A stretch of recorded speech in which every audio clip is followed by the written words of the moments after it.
Hi guys, my name is Johnny Drille. I am a singer, songwriter and music producer signed to Mavin Records. I've been doing music since 2013 professionally, but I've been singing since I was very little. I started producing in 2006. Of course, I've been blessed to work with some of the industry's finest. I've been blessed to produce, first time ever to produce a song for Cobams. He's never let anyone do that, but I was able to do that for Cobams Asuko. It was a huge privilege for me. Of course, I've worked with Maumi, worked with Waje, worked with Kiss Daniel as a producer, worked with Simi, worked with Adekunle Gold, worked with a bunch of people actually. Yeah, but the future is very bright. I'm introverted. I'm one of the best singers around. I'm that guy you wish was your boyfriend.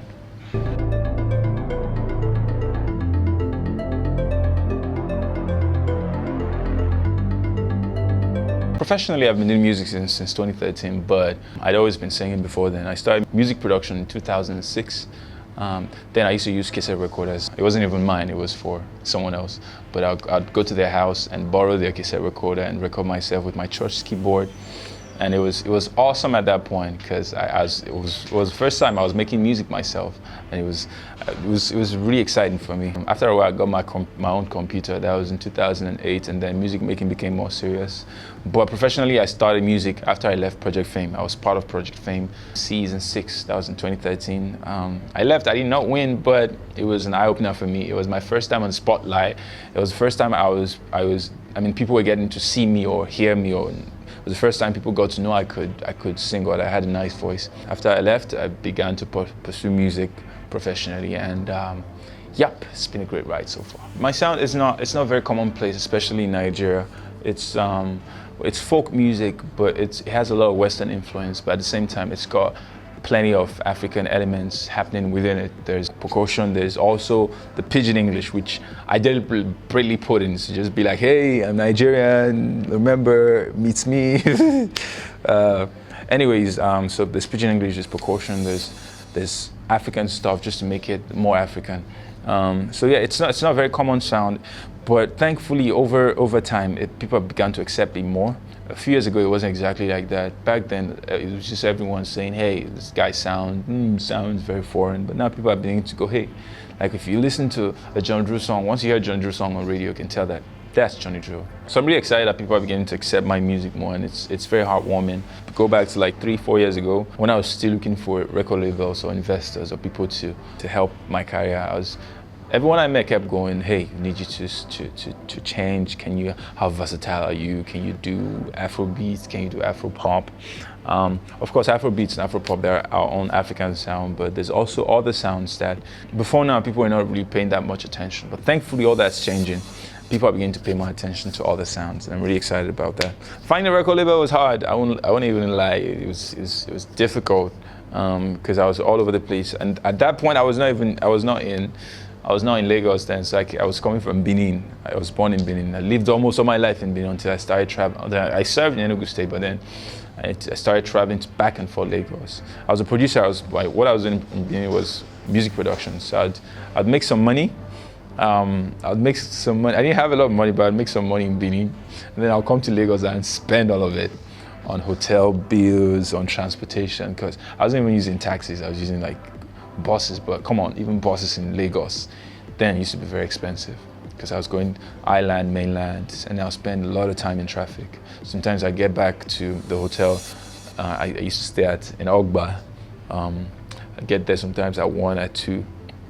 But it was fun for me. I mean, there was just that hunger, there was that drive to succeed, to be out there, to get people to listen to my music, to get my music out there, and I was really excited about. I enjoyed the process. It wasn't easy to get people to invest in my music. I know I met a ton of people, a couple of major record labels actually. Like at that point, people were actually really interested in my music. I can't mention names, but I had some of the top record labels in Nigeria who wanted me, and I felt really blessed at that point.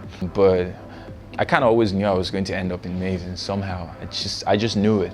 So when I dropped my cover of DJ's Awe in 2015, because I actually really liked the song. It wasn't the first cover I did, but it was the first major cover I did. So once I recorded it and released it, I had a friend in Benin then. He's still my friend, close friend. His name is Ndidi. He used to help me promote my music then for free.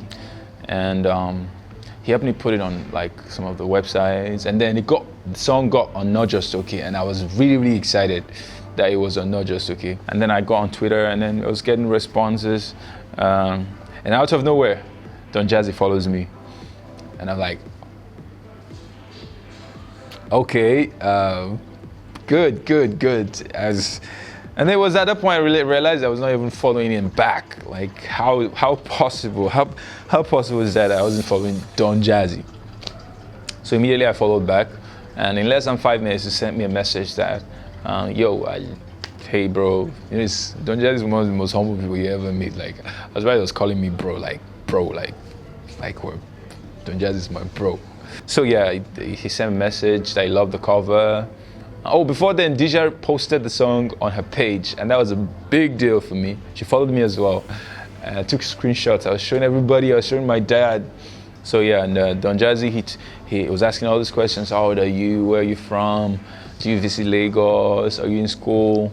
And then I was like, okay, we're going there. But that wasn't going to happen, actually. That was in 2015. It was going to take more time. But anyways, he asked me to send him my music. I sent him a couple of songs, which I'm probably not very proud of right now, because songs are from way back then. And he listened and said he liked them, but kept talking over time. At some point, he would be quiet.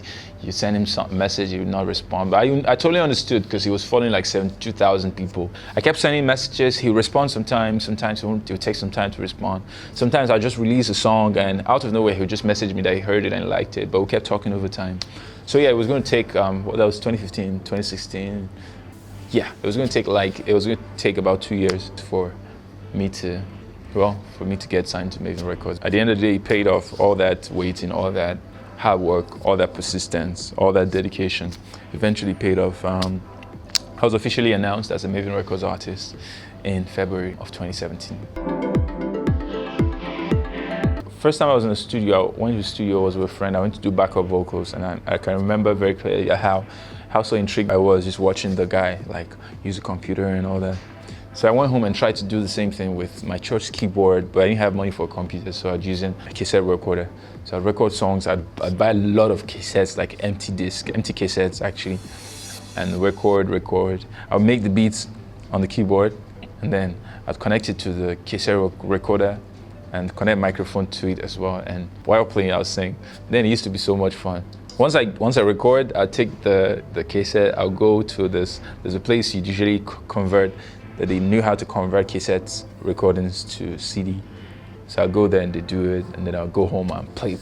I'll disturb my house, everyone just kept, it was really exciting for me. Sometimes I wish I could go back, because there was that fire, there was that desire to be creative. It was so much fun. So yeah, but I got my first computer in 2008, and then began to do music production, began to get more advanced, more complete. Before when I started, I used to use Audacity. As I got my own computer and began to advance, I tried other softwares like Mixcraft, and then I started to use Reason to make beats. These softwares are amazing, but it just wasn't for me until I discovered Reaper. It was once I knew that this was, I think I discovered Reaper around 2007, 2008. And since then, I've been on Reaper. It's my favorite software. It's easy to use, it's fun. And what's funny, what's interesting is that then the software, like the install size was like 9 MB. Meanwhile, you have other software like 2 gigabytes, 1 gigabyte. There's not much of a story with the singing, because I've been singing like everyone else. I've been singing since we were in church. I was born in church. My dad's a pastor, my mom's a pastor as well. So we had to be in the church choir. That's kind of where it all started from. I can remember the first time I came here to Mavin's. That was after Don Jazzy hit me up.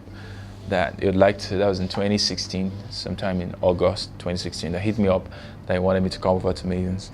I didn't know what it was, but my mind told me that hey, they wanted me to join Mavin's. I came. I wore my best clothes and found my way to this place. I got to the gate and I knocked. The security guard opened. And I was like, "Who are you here to see?" I'm like, "I'm here to see." They didn't say who you're here to see. You know, I probably didn't look the part. So security opened and was like waiting. I was like, I came to see Don Jazzy. I was like, huh? Okay, it was later when I actually now put myself in the security guard's shoes. Like, how does some random guy from nowhere just come and say, I want to see Don Jazzy, like the Don Jazzy. But anyways, the guy, he didn't believe me. He was like, you know what, call somebody from inside and tell them that Shaq call you are Don Jazzy. I call Don Jazzy now. And at that point, I didn't have anybody's number. I only had Don Jazzy following me on Twitter. So I messaged Don Jazzy that I was at the gate, that the security won't let me in. But what was actually even more heartbreaking was that my phone was at like 5%, because I'd been in traffic for a long time, and I was coming from the mainland. So my battery had gone down. By the time I was already here, it was like 5%. So I quickly messaged Jazzy on Twitter, and I was at the gate while I continued to plead with the security to just tell them inside, or just mention my name, that there's a guy called Johnny Drille outside, blah, blah, blah. But the guy, he didn't believe me. My battery started going to 4%, it's going to like 3%, it's going 2%. I was waiting, I was like, oh my God, this has to be the devil's work. 2%, 2%, 1%, 1%. And then my phone died. And I didn't know what else to do. I started to think. And then I remembered I had a friend who was a producer in Lekki here, and I went over to his place and then charged my phone. Then by the time my phone came back on, Jazzy had responded and apologized and wanted me to come back. So by the time I came back, there was already, Jazzy's bouncer was already at the gate waiting for me, so he took me inside. So yeah, that day I met Tiwa Savage, I met Corey, I met The Prince, I met Dr. Sid, I met Dij. No, I didn't meet Deja that day. I met Don Jazzy himself, of course. Met Big DJ Big N. It was fun. It was. I was really starstruck, but I was trying so hard not to show it, because it was too many stars, superstars in one room, and I was trying to piece all this together. Like, is this for real? Like, is this really happening? Like, is that Don Jazzy I'm looking at right now? So yeah, it was a dream come true for me, and a couple of months down, I was signed to Mavin Records, and the rest is history. I've never really had role models, but I just have people that have influenced my music, and the person that's probably like closest to being a role model for me is probably my dad. But people that have influenced my music, Mumford & Sons, John Bellion, Owl City, Passenger, Ed Sheeran, yeah. Hi guys, my name is Johnny Drille. I am young and I am Nigerian.